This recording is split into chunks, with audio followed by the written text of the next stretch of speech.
Nhà ông bố chồng cũng chẳng thấy ngại gì, đặc biệt là Soja. Cô ta còn cầm gậy cua vào con trai lớn. Ngoài ruộng phía xa, có vài người đứng lại nhìn. Người quay phim nhắc Soja, hàng xóm đã ra ngoài xem rồi. Nhưng Soja bảo cô ta không quan tâm, ai thích xem thì cứ xem. Ông bố chồng và con trai lớn thấy xấu hổ, họ đẩy Soja vào sân.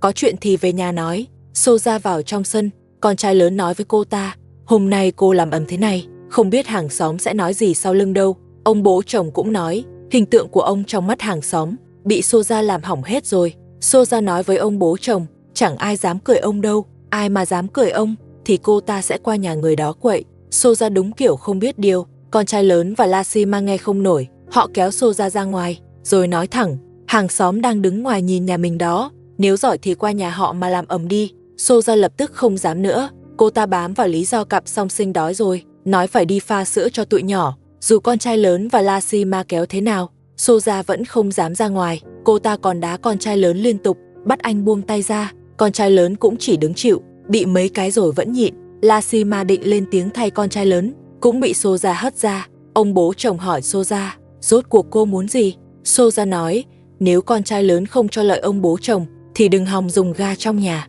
Con trai lớn vừa bước lên định nói chuyện, lại bị Soja đá thêm một cái. Ông bố chồng nổi nóng, ông gạt Soja một cái, bảo cô ta đứng yên. Soja nói, chuyện đòi lợi ích là đã bàn với ông bố chồng rồi. Ông bố chồng quát cô ta im đi. Ông chưa từng nói như vậy, chỉ có Soja tự đòi thôi, còn ông chỉ muốn Lashima chăm ông.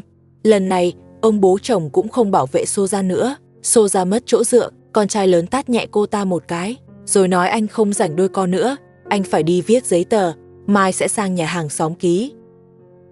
Người quay phim ghé thăm vợ cả chào hỏi anh ấy, rồi tiếp tục chải tóc cho con gái cả. Abu cũng ở nhà, anh hỏi vợ cả có cần anh chải giúp không, vợ cả bảo không cần. Người quay phim khen Abu thay đổi rồi, giờ biết quan tâm vợ cả hơn. Abu cười nói với người quay phim, đó là điều anh nên làm. Vợ cả nói với người quay phim, giờ hễ Abu ở nhà, anh ấy đều phụ dọn dẹp và trông bọn trẻ, nên cô đỡ vất vả hơn nhiều. Abu đúng là thay đổi rõ rệt, xem mấy video gần đây là thấy, giờ anh cũng chịu chơi với con, nhất là cô con gái út, hồi bé anh không chăm nhiều, giờ thì bù lại. Vợ cả chải tóc xong cho con gái cả, rồi vào bếp nấu ăn.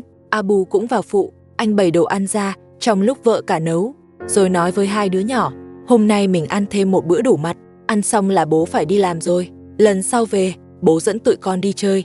Vợ cả hỏi Abu, chỗ anh xây nhà thuê cho người ta, không phải xong rồi sao, sao còn đi làm nữa?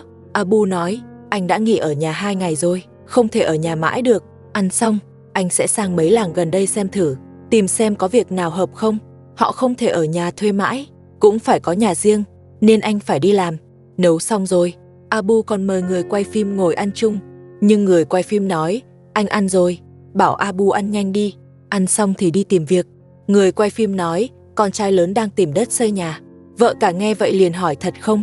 Người quay phim nói, hôm qua con trai lớn đi xem đất, nếu không bị Soja phá, có khi đã làm giấy tờ rồi. Vợ cả bảo Abu mình cũng phải cố lên, giờ con trai lớn sắp có nhà rồi, còn mình vẫn ở nhà thuê. Abu nói anh sẽ cố gắng, ăn xong, anh sẽ xách đồ đi tìm việc luôn, rồi cũng giục vợ cả ra ăn xong còn thu xếp hành lý cho anh cũng muốn kiếm tiền xây nhà. Vợ cả dặn Abu đi làm thì phải cẩn thận, nhớ giữ an toàn. Người quay phim cũng nhắc anh, làm việc đừng vội quá. Abu nói với người quay phim, anh sẽ cố gắng hết sức để vợ cả được ở nhà của mình.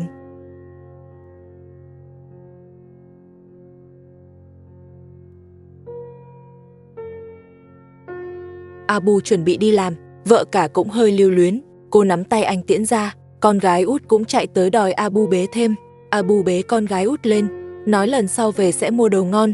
Con gái cả cũng ra tiễn Abu, vợ cả còn mang giày ra cho anh thay, rồi bế con gái út từ tay anh, dặn anh đi làm phải cẩn thận. Abu bảo cô yên tâm, anh sẽ chú ý, bảo vợ cả ở nhà chăm các con, nếu chỗ làm gần nhà thì tối anh về, còn xa thì anh ngủ lại công trường.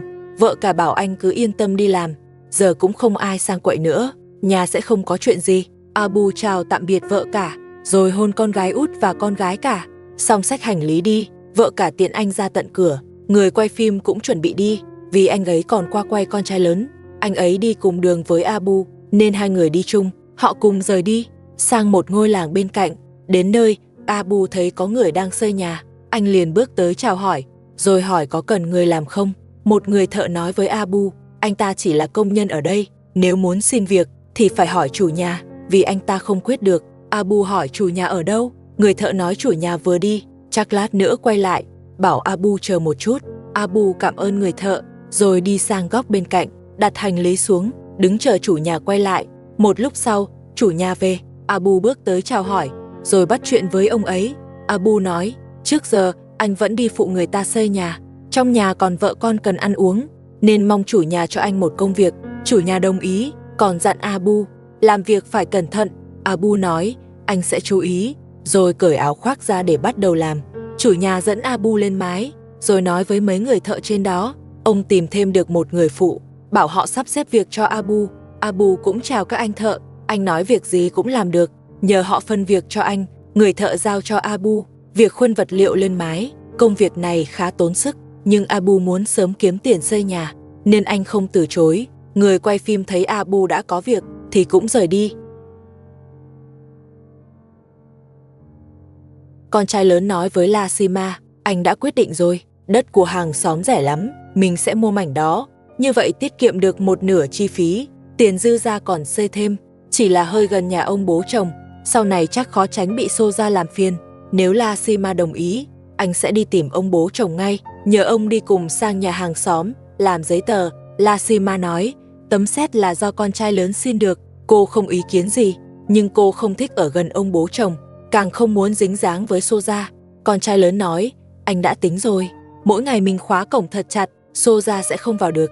Với lại anh cũng tính ly hôn Soja rồi, chỉ là phải chờ đủ 3 tháng, giờ cũng gần được 1 tháng rồi, đến lúc đó anh sẽ nộp đơn. Thật ra, anh cũng không muốn ở quá gần ông bố chồng, nhưng mảnh đất này rẻ quá, anh bị giá đất hấp dẫn. Lasima bảo con trai lớn nghĩ kỹ, ký giấy với hàng xóm rồi là không đổi ý được. Con trai lớn nói, anh biết rồi, anh sẽ đi tìm ông bố chồng ngay, kẻo người khác mua mất. Con trai lớn vào nhà nói với ông bố chồng, anh đã quyết rồi, giờ nhờ ông đi cùng sang nhà hàng xóm làm thủ tục, hôm nay chốt luôn chuyện đất. Ông bố chồng nói, đã quyết thì làm theo, cứ như con trai lớn nói. Đúng lúc đó Soja lại lên tiếng, cô ta nói với con trai lớn, ông bố chồng giúp thì phải có phần chứ, anh định trả ông bố chồng bao nhiêu? Con trai lớn bảo Soja im đi, đây là chuyện giữa anh và ông bố chồng, không liên quan tới Soja, bảo cô ta đừng chen vào. Ông bố chồng còn chưa đòi anh tiền công, mà cô ta cứ bám mãi không buông. Soja nói, cô ta nghĩ cho ông bố chồng, mấy hôm nay ông bố chồng ăn uống đều do cô lo, dù anh không trả ông bố chồng tiền công thì cũng phải bù lại chi tiêu mấy hôm đó cho cô ta. Ông bố chồng nói, đợi xong chuyện đất, ông sẽ để Lasima chăm mình. Con trai lớn bảo Soja, nghe yêu cầu của ông bố chồng đi, vẫn còn hợp lý, đâu như cô ta mở miệng là đòi nửa tấm séc, cũng không chịu nghĩ lại, anh sẽ cân nhắc yêu cầu của ông bố chồng. Ông bố chồng nói muộn rồi, giờ đi luôn thôi. Soja thấy ông bố chồng đứng dậy, cô ta cũng đứng lên đòi đi theo. Con trai lớn hỏi cô ta đi làm gì. Soja nói, sẽ kêu hàng xóm tăng giá, không thể bán rẻ cho anh như vậy. Con trai lớn bảo cô ta ở nhà trông cặp song sinh đi, tụi nhỏ đang đói rồi.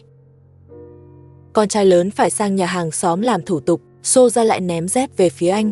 Con trai lớn nói, cô ta đúng là quá quậy, anh không muốn đôi co nữa, đợi làm xong giấy tờ rồi tính tiếp. Soja thấy anh không phản ứng, liền bảo ông bố chồng đừng đi, bảo con trai lớn tự đi gặp hàng xóm. Con trai lớn hỏi Soja muốn gì nữa, chẳng phải cô ta luôn muốn anh dọn ra ngoài, sao? Giờ lại ngăn anh mua đất xây nhà, rốt cuộc cô ta nghĩ gì? Soja nói, cô ta tất nhiên muốn anh đi, nhưng chưa nhận được lợi ích gì, nên sẽ ngăn cho bằng được. Lasima nghe vậy chỉ thấy buồn cười, chẳng ai cho cô ta tiền đâu. Soja nói không cho tiền, thì cô ta sẽ phá chuyện mua đất. Soja đúng là quá ngang, việc gì cũng thích nhúng tay. Ông bố chồng cũng chịu không nổi, ông kéo Soja vào phòng khách trông song sinh, nhưng Soja vùng ra chạy mất. Cô ta chặn ngay cổng không cho họ ra, không có tiền thì không đi đâu hết. Con trai lớn tức lắm, anh đẩy cô ta ra để mở đường, nhưng Soja vẫn la lối đòi tiền, ai nói cũng không nghe. Cô ta đúng kiểu ngang ngược, chỉ thích làm ầm lên. Con trai lớn lại bị cô ta tát. Ông bố chồng qua nói chuyện đàng hoàng, bảo có gì để sau hãy tính, đợi ký xong giấy với hàng xóm rồi nói. Soja bảo ông bố chồng đừng xen vào. Cô ta nói, nếu giờ không đòi tiền thì sau này con trai lớn xây xong nhà rồi dọn đi, cô ta sẽ chẳng được gì cả. Cô ta còn phải lo cho cặp song sinh, nên muốn có tiền sữa cho tụi nhỏ. Con trai lớn nói cho Soja nghe rõ, Song Sinh không phải con của anh không có trách nhiệm lo tiền sữa, muốn thì đi tìm Abu. Soja nói, cô ta đã lấy anh rồi, thì anh phải gánh hết mọi thứ của cô và Song Sinh.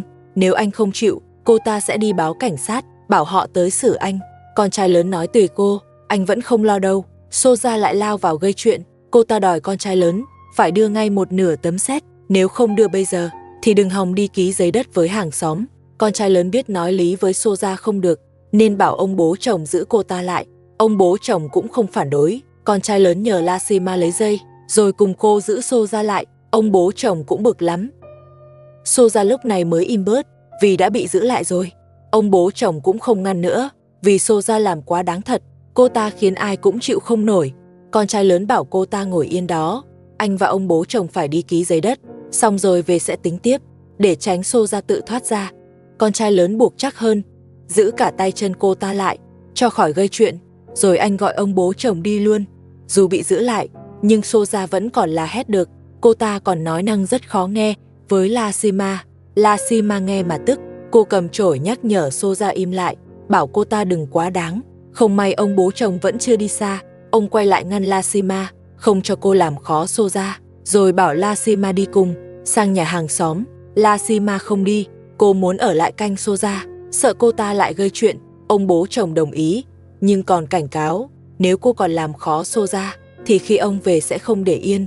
Ông bố chồng vẫn thiên về Soja, vừa sợ cô ta bị dạy dỗ, lại sợ cô ta ngồi đất bị lạnh, nên ông bảo con trai lớn và Lasima khiêng Soja vào kho, rồi đóng cửa kho lại. Con trai lớn và Lasima làm theo, ông bố chồng nhìn vậy mới yên tâm đi. Lasima tiện ông bố chồng xong, liền quay lại kho.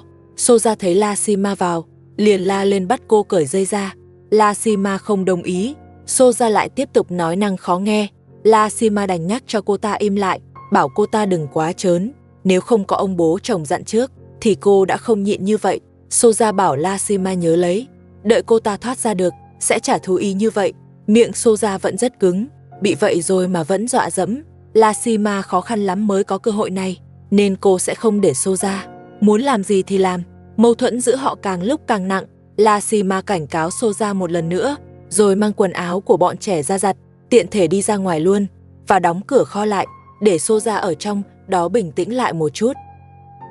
Con trai lớn và ông bố chồng vừa về tới nhà, bà mẹ chồng bảo con trai lớn ra kho xem Lasima. Hóa ra lúc họ không có ở nhà, Soja tự gỡ dây thoát ra được, rồi dùng dây trói Lasima lại, còn nhốt cô ấy trong kho. Soja đúng là giỏi gây chuyện, còn Lasima thì quá yếu thế. Con trai lớn mở cửa kho, thấy Lasima nằm dưới đất, anh tức quá, cầm dép quát Soja một trận. Bà mẹ chồng lúc này cũng tỉnh hẳn, bà đứng cạnh con trai lớn và ông bố chồng. Bà bảo con trai lớn đừng đôi co với Soja, trước tiên hãy cởi dây cho Lasima. Con trai lớn quay sang nói ông bố chồng nhìn đi, đây là con dâu tốt mà ông hay nói đó, toàn làm chuyện quá đáng. Bị con trai lớn trách móc, ông bố chồng lại im lặng. Thấy ông bố chồng không nói gì, Soja càng làm tới. Cô ta chạy vào kho, không cho con trai lớn cởi dây, còn vung dây làm con trai lớn đau điếng. Anh kêu lên vì quá đau. Ông bố chồng thấy Soja đang lấn lướt, sợ con trai lớn nổi nóng, nên ông đẩy Soja ra ngoài, bảo cô ta vào phòng khách trông cặp song sinh. Soja bảo ông đừng xen vào, vừa nãy con trai lớn với Lasima trói cô ta còn chưa hả giận, cô ta còn muốn gây chuyện tiếp. Ông bố chồng cũng mặc kệ, rồi quay đi luôn. Con trai lớn hỏi Soja, sao cô lại làm vậy với Lasima? Soja nói, tại họ trói cô trước, nên cô ta mới trả đũa. Cô ta còn nói sẽ trói cả con trai lớn để trả thù. Soja càng nói càng quá. Lasima chạy tới giữ cô ta lại, định cùng con trai lớn giữ Soja yên chỗ. Ông bố chồng sợ Soja bị thiệt, nên lại chạy tới can ngăn, nhưng thấy Soja đá con trai lớn, ông lại đứng im quan sát. Đến khi thấy Soja bị con trai lớn và Lasima giữ lại, ông lại lao vào banh Soja. Ông bố chồng lại chạy đi lấy đồ, rồi xông tới đuổi con trai lớn và Lasima ra, khiến cả hai phải tránh đi. Ông bố chồng nói với Soja, cô không đấu lại hai người họ đâu, vào phòng khách đi, cứ làm vậy chỉ thiệt thân thôi. Soja bảo ông bố chồng phải giúp cô ta, rồi chỉ vào con trai lớn nói, ông bố chồng đã đồng ý giúp cô ta rồi, bảo con trai lớn làm theo yêu cầu, đưa một nửa tấm séc để mua sữa cho song sinh. Con trai lớn nói, Abu chẳng phải đã đưa cô 50 triệu để lo cho cặp song sinh rồi sao? Soja dựa vào việc được ông bố chồng bảo vệ, nên cứ bám con trai lớn đòi tiền. Nếu không đưa, thì bắt La Sima làm hết việc nhà.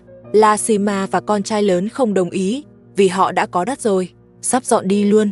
Soja lại quay vào kho, lục lọi trong kho, chắc là tìm tấm sét. Con trai lớn và La Sima nhìn ra ý đồ đó, nên đuổi Soja ra khỏi kho. La Sima nói với cô ta, có lấy được sét thì cũng chẳng dùng được, vì tấm sét có mật mã. Soja cũng hiểu giữ tấm sét chẳng có ích. Cô ta lại ném dép về phía con trai lớn, bắt anh đưa tiền, để cô ta thuê người dọn dẹp. La Sima nói với Soja, ngày nào cô cũng có sức gây chuyện, vậy mà lại nói không có sức làm việc nhà. Cô chỉ đang kiếm cớ để moi tiền con trai lớn thôi. Con trai lớn nói, cô ta nên tỉnh lại đi, đừng có làm quá. Ông bố chồng thấy vậy, định mắng con trai lớn, nhưng thấy Soja túm chân anh, ông lại dừng lại. Soja mệt nên ngồi bệt xuống nghỉ. Ông bố chồng hỏi cô ta đòi tiền làm gì. Soja nói, cô phải trông song sinh, lại còn dọn dẹp với nấu ăn, NGI nào cũng mệt rã rời. Nếu con trai lớn đưa tiền, cô ta sẽ thuê người làm giúp, để bản thân đỡ cực hơn. Soja đúng là tìm đủ cách để moi lợi từ con trai lớn, để moi tiền từ con trai lớn.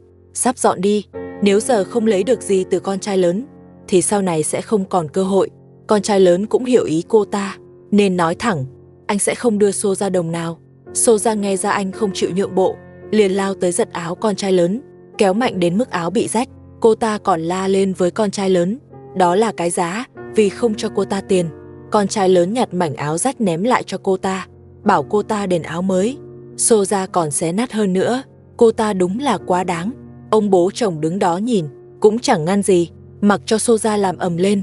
Xong Soja ném lại mớ áo rách cho con trai lớn, nói anh khỏi cần đưa tiền thuê người giúp việc, nhưng áo bị rách thì anh phải mua lại.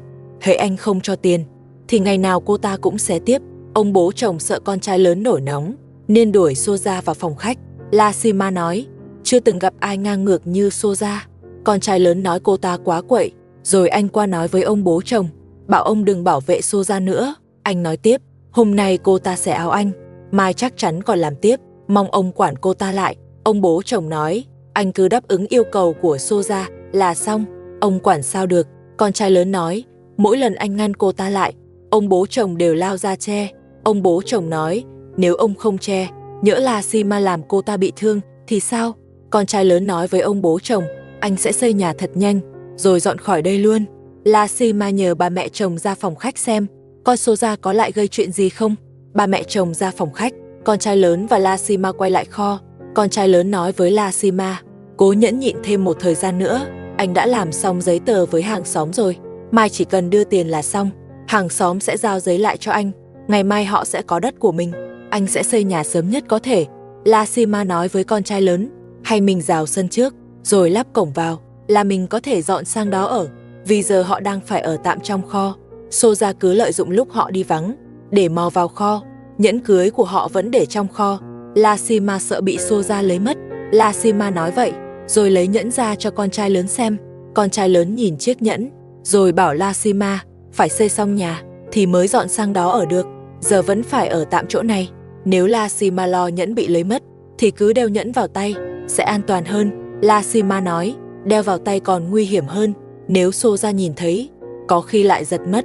La Sima thật sự quá yếu thế, đến cả nhẫn cưới của mình cũng sợ bị Soja giật mất. Bảo sao Soja cứ lấn lướt cô ấy, vì cô ta thấy La Sima dễ bị bắt nạt, lúc nào cũng muốn chiếm phần hơn. Con trai lớn nói, nếu cần thì La Sima về nhà mẹ ruột ở tạm vài hôm, mang theo đồ quý giá qua đó, đợi xây nhà xong rồi anh sẽ đón cô về. La Sima nói, nếu cô về nhà mẹ ruột, sẽ bị Soja coi thường mất. Hơn nữa, em cũng không thể ở mãi bên nhà mẹ ruột, hàng xóm bên đó mà biết thì cũng không hay. Con trai lớn nói, nếu La Sima không đồng ý cách đó, thì hãy cất kỹ đồ quý đi, nhất định đừng để Soja lấy mất, giờ cô ta cứ bám anh đòi tiền. Ông bố chồng nói với Soja, con trai lớn đã ký giấy tờ với hàng xóm rồi, họ sắp xây nhà luôn. Ba mẹ chồng cũng bảo Soja, đừng gây chuyện nữa, sau này còn phải sống hòa thuận. Soja chẳng thèm để ý. Ông bố chồng lại nói tiếp, mai con trai lớn sẽ mang tấm sét đi đổi tiền, hỏi Soja có tính toán gì không. Soja nói, cô ta lúc nào cũng nghĩ đến tấm sét đó, lần trước cô ta đã lén lấy được, nếu không có mật mã, cô ta đã không trả lại rồi. Bà mẹ chồng bảo Soja đừng làm quá, dù sao cũng còn sống chung, vẫn là vợ chồng. Soja nói, cô ta với con trai lớn không có tình cảm, ở với anh ta chỉ vì nghĩ anh ta giỏi hơn Abu. không ngờ anh ta cũng chẳng hơn gì. Abu còn đưa cô ta 50 triệu, còn con trai lớn tới giờ chưa đưa đồng nào. Chỉ lúc cưới, cho cô ta một cái nhẫn rẻ tiền. Ông bố chồng nói, nếu không phải cô sinh ra cặp song sinh trai gái, thì ông chẳng bảo vệ đâu. Giờ con trai lớn có tiền rồi, nếu cô không biết nắm lấy, đợi nó xây xong nhà rồi dọn đi. Nếu nó không chu cấp gì cho nhà này nữa, thì sau này lấy gì mà sống. Ông nói vậy rồi, cô tự tính đi. Soja nói, cô ta đã đòi con trai lớn mãi, nhưng con trai lớn không chịu đưa. Sau này lúc cô ta tiếp tục đòi tiền, bảo ông bố chồng đừng có ở nhà, cô ta sẽ tự nghĩ cách lấy tiếp. Soja với ông bố chồng đều đầy tính toán, chỉ chăm chăm vào tấm séc của con trai lớn. Ba mẹ chồng nói ông bố chồng, đừng để Soja gây chuyện nữa, làm vậy thì không sống nổi. Ông bố chồng nói, con trai lớn có tiền rồi, nhưng lại không đưa ông dưỡng già, còn đòi xây nhà rồi dọn khỏi đây, đợi nó qua nhà riêng, chắc chắn sẽ không đưa sinh hoạt phí nữa. Thế sau này lấy gì mà ăn? Bà mẹ chồng nói, nếu con trai lớn có nhà rồi, mà thật sự bỏ mặc họ, bà sẽ đi nói với con trai lớn và Lasima. Lasima hiền lành, sẽ không để họ chịu đói đâu. Bà bảo ông bố chồng đừng bày mưu cho Soja nữa. Ông bố chồng nói, tiền phải nằm trong tay mình mới yên tâm. Soja bảo ông bố chồng đừng nghe bà mẹ chồng. Lasima ở nhà, NGI nào cũng bị cô ta bắt nạt, đợi họ dọn đi, thì Lasima sẽ không giúp gì nữa. Bảo ông bố chồng phải nghĩ cách, làm sao lấy được lợi từ con trai lớn. Giờ ông bố chồng đã giúp tìm đất rồi, thì con trai lớn phải trả lợi cho ông. Ông bố chồng nói chuyện đòi tiền, ông không tiện mở miệng. Hôm nay quay phim tới khá sớm, con gái cả vừa mới thức dậy, vợ cả đang chải tóc cho con bé. Abu uống trà xong, thu dọn sơ qua, rồi hỏi vợ cả, trong nhà có việc gì cần anh làm không? Nếu không có, thì anh ra ngoài làm việc. Vợ cả nói, tóc con gái út dài quá rồi, bảo Abu cắt giúp một chút. Abu lấy dụng cụ trong tủ ra, rồi hỏi vợ cả, muốn để kiểu tóc thế nào? Vợ cả bảo anh nhìn rồi cắt. Abu nói, anh sẽ để tóc phía trên, còn hai bên thì cắt ngắn hết. Hỏi vợ cả thấy sao? Vợ cả đồng ý, nhưng nhìn kiểu anh nghĩ ra, thì cắt xong chắc hơi khó coi. Abu cầm đồ nghề gọi con gái út lại, vừa chải tóc cho con bé, vừa nói sẽ làm cho con kiểu tóc mới. Vợ cả mang cái mâm ra, đặt xuống đất, rồi lấy khăn quàng trước ngực con bé, dặn con gái út đừng cử động.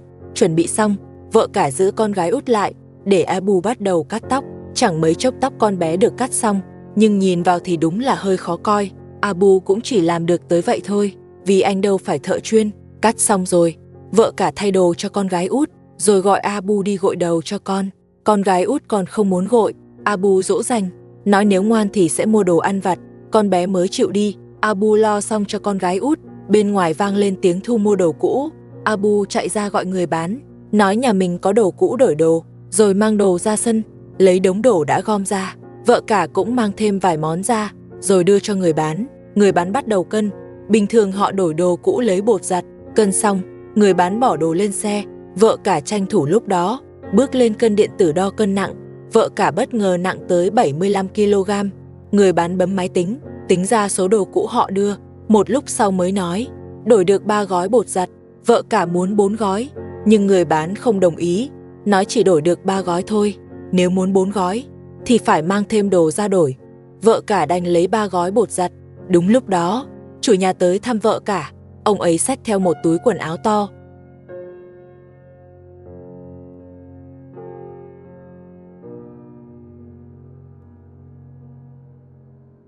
Chủ nhà nói, hôm qua dọn đồ, ông ấy tìm được ít áo bông. Trời lạnh rồi, con ông ấy lớn cả rồi, có đồ không mặc vừa nữa, nên mang qua cho vợ cả, xem con nhà vợ cả có mặc được không. Abu chào hỏi chủ nhà, rồi mời chủ nhà ngồi nghỉ. Chủ nhà đưa quần áo cho con gái cả, bảo con bé thử xem.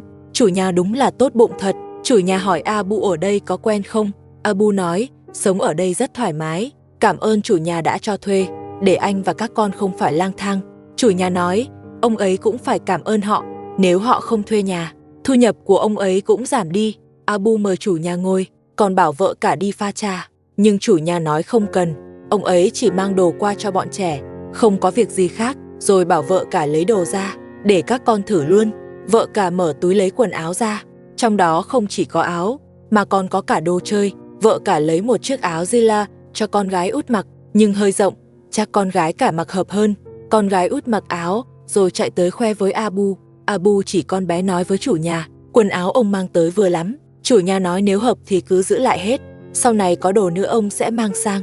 Abu và vợ cả lại cảm ơn chủ nhà. Chủ nhà hỏi tiếp Abu, cuộc sống có cần giúp gì không? Abu nói, sinh hoạt không khó khăn, anh vẫn đi làm đều, sẽ đưa tiền thuê đúng hẹn.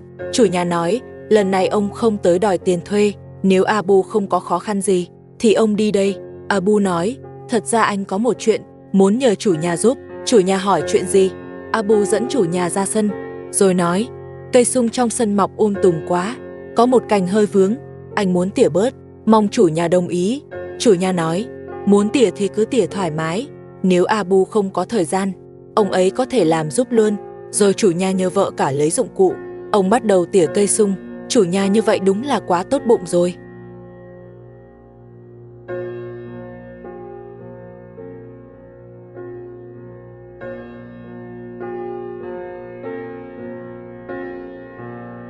Con trai lớn mang vật dụng từ trên phố về, Soja thấy vậy liền tranh với Lashima.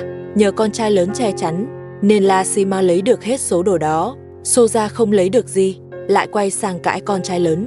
Còn than anh không lo cho cô ta và cặp song sinh, bắt anh phải mua lại cho cô ta. Con trai lớn nói, họ đã chia riêng từ lâu rồi, Soja cần gì thì tự đi mua. Soja lại nói lời khó nghe với con trai lớn. Lashima bảo cô ta im đi. Soja liền quay sang gây sự với Lashima, còn giật quần áo trong tay Lashima. May mà con trai lớn kéo cô ta ra. Con trai lớn nói, bộ đồ đó là đồ nam, cô giật làm gì chứ? Cô nghĩ gì vậy? Quay phim nghe xong bật cười. Soja bắt quay phim im miệng. Cô ta nói, quay phim dám cười nhạo mình. Soja thật sự mất kiểm soát rồi, đến cười nhẹ cũng không cho. Dù con trai lớn cố ngăn lại, Soja vẫn ném dép về phía quay phim, rồi túm áo con trai lớn định xé.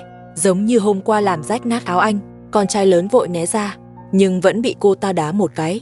Con trai lớn cầm chổi đẩy cô ta ra. Bên ngoài ồn quá, ông bố chồng trong phòng khách cũng nghe thấy. Ông đi ra đuổi con trai lớn đi. Soja thấy có người chống lưng, lại tiếp tục đuổi quay phim đi, không cho quay nữa. Cách làm của Soja khiến ai cũng bực. Lần này đến ông bố chồng cũng không bảo vệ nữa. Dù vậy, Soja vẫn cứ ném dép về phía quay phim. Tính cô ta là vậy, rất khó thay đổi. Nếu thay đổi được, chắc cô ta đã tự biết dừng từ lâu rồi. Soja còn ném cả cây chổi về phía quay phim, bắt người ta đừng quay nữa. Con trai lớn nói với Soja, chính là muốn quay phim, ghi lại hết những gì cô ta làm. Thấy ông bố chồng ra ngoài, Soja lại chạy vào kho giành đồ. Con trai lớn vẫn nói, họ đã chia riêng rồi, đồ này là anh tự mua. Soja nói, dù chia riêng, nhưng đồ trong nhà đều là của cô ta, nên đống đồ này cũng là của cô ta. Ông bố chồng lại nói với con trai lớn, bảo anh chia cho Soja một nửa, vì bên họ giờ chẳng còn gì ăn. Không ngờ Soja còn không chịu chia, cô ta nói muốn lấy hết. Soja đúng là tham quá. Ông bố chồng bảo Soja chia lại một nửa cho con trai lớn, nhưng cô ta vẫn không chịu, còn nói với con trai lớn, anh tự ra ngoài mua tiếp đi, rồi xách đồ vào bếp. Ông bố chồng cũng chịu không nổi, ông giật lại đồ từ tay Soja, rồi đưa cho con trai lớn, bảo anh chia xong rồi mang qua. Con trai lớn đồng ý, nhưng Soja lại gào lên, nói nếu con trai lớn không đưa hết đồ cho cô ta, thì cô ta sẽ không cho anh dùng bếp ga trong nhà. Ông bố chồng bảo Soja đừng làm loạn nữa, nhặt cái chậu dưới đất lên để gọn đi. Nhân lúc đặt chậu, Soja lại tính giật đồ. May mà Lashima đã đề phòng, cô ấy chặn lại được. Nhưng ông bố chồng lại quay sang bắt nạt Lashima. Sau màn gây chuyện đó, con trai lớn cũng không muốn chia đồ nữa. Anh cất hết vào kho. Soja không lấy được gì, lại buông lời khó nghe với con trai lớn. Con trai lớn tức quá ném dép về phía cô ta. Soja cũng ném dép lại, suýt nữa trúng Lashima. Lashima định bước ra ngăn lại, ông bố chồng lại chặn cô ấy. Ông nói Soja không có đồ nên bực bội, nói vài câu khó nghe thì có gì đâu, không cho họ gây khó với Soja nữa. Ông bảo con trai lớn và Lashima cứ chia đồ đi, Soja có đồ rồi thì sẽ không làm ầm nữa. Con trai lớn nói với ông bố chồng, anh sẽ không chia đồ cho Soja. Soja nghe vậy, lại tiếp tục nói lời khó nghe. Con trai lớn và Lashima lại tranh cãi với cô ta. Ông bố chồng lại đuổi họ đi tiếp. Soja thấy họ đi rồi, lại tiếp tục nói khó nghe. Ông bố chồng bảo cô ta im đi. Ông nói, nếu không ngăn lại, cô ta còn tự rước rắc rối vào người. Soja chẳng thèm nghe mà vẫn nói tiếp. Lashima bảo cô ta im ngay, không thì sẽ xử lý. Không ổn rồi, áo con trai lớn lại bị Soja làm rách. Ông bố chồng nổi giận. Ông hỏi Soja, sao cô lại làm rách áo của con trai lớn nữa? Soja nói, là con trai lớn tự làm, không liên quan tới cô ta. Con trai lớn bảo ông bố chồng nhìn đi, ngày nào cô ta cũng làm rách một cái áo. anh sắp không còn gì để mặc rồi. Soja bảo ông bố chồng đừng thương con trai lớn, giờ anh có tiền thì tự đi mua cái mới. Gặp kiểu vợ như Soja, con trai lớn cũng thật sự bó tay. Anh đưa áo cho Lashima xem thử, xem có vá lại được không. Lashima nói, không sửa được nữa. Con trai lớn tức quá đứng ngoài quát, nói nếu Soja còn làm rách áo anh lần nữa, anh sẽ không bỏ qua đâu. Ông bố chồng nói với con trai lớn, nếu anh dám làm rách đồ của Soja, thì anh phải mua lại cho cô ta. Ông bố chồng đúng là thiên vị quá. Con trai lớn bực lắm, nhưng cũng không dám cãi lại, chỉ đành ném dép về phía Soja. Soja cũng ném chổi lại. Ông bố chồng sợ Soja thiệt, nên giục cô ta đi chỗ khác, bảo lo việc khác đi, đừng lại gần kho nữa, kẻo lại gây thêm chuyện. Ông bố chồng với Soja, rốt cuộc là gì đây? Ai nhìn vào cũng khó hiểu. Ông quan tâm Soja quá mức rồi. Con trai lớn nói lớn với Soja, nói cô ta làm nhiều chuyện quá đáng, sớm muộn cũng tự chuốc rắc rối. Soja nói, cô ta không sao cả, người mệt mỏi là con trai lớn mới đúng, vì anh tới giờ vẫn phải ở trong kho. Ông bố chồng bảo Soja thôi đi, cứ nói mãi làm gì, lại khiến con trai lớn bực thêm. Soja nói, con trai lớn không dám làm gì cô ta, vì có ông bố chồng ở đây. Ông bố chồng nói, cũng vì cô ta nói nhiều, ông sợ phát sinh chuyện, nên mới đứng ngoài canh chừng, bảo Soja bớt lời lại. Giặt xong thì vào phòng khách, xong việc thì Soja vào trong ngồi, ông cũng được nghỉ một chút. Soja nói, cô ta cũng không muốn giặt đồ ngoài này, bảo ông bố chồng gọi Lashima ra giặt cho. Như vậy, cô ta mới đi vào phòng khách cùng ông được. Con trai lớn bảo Soja đừng mơ, dựa vào đâu bắt Lashima giặt cho cô. Lashima bảo con trai lớn đừng cãi nữa, họ phải nấu cơm rồi, bảo con trai lớn đi lấy nước. Ông bố chồng ngăn con trai lớn lại, vì Soja đang giặt đồ. Con trai lớn nói, họ cần nấu cơm, chỉ lấy một chút nước thôi. Soja cũng không cho lấy, hai người lại bắt đầu cãi nhau.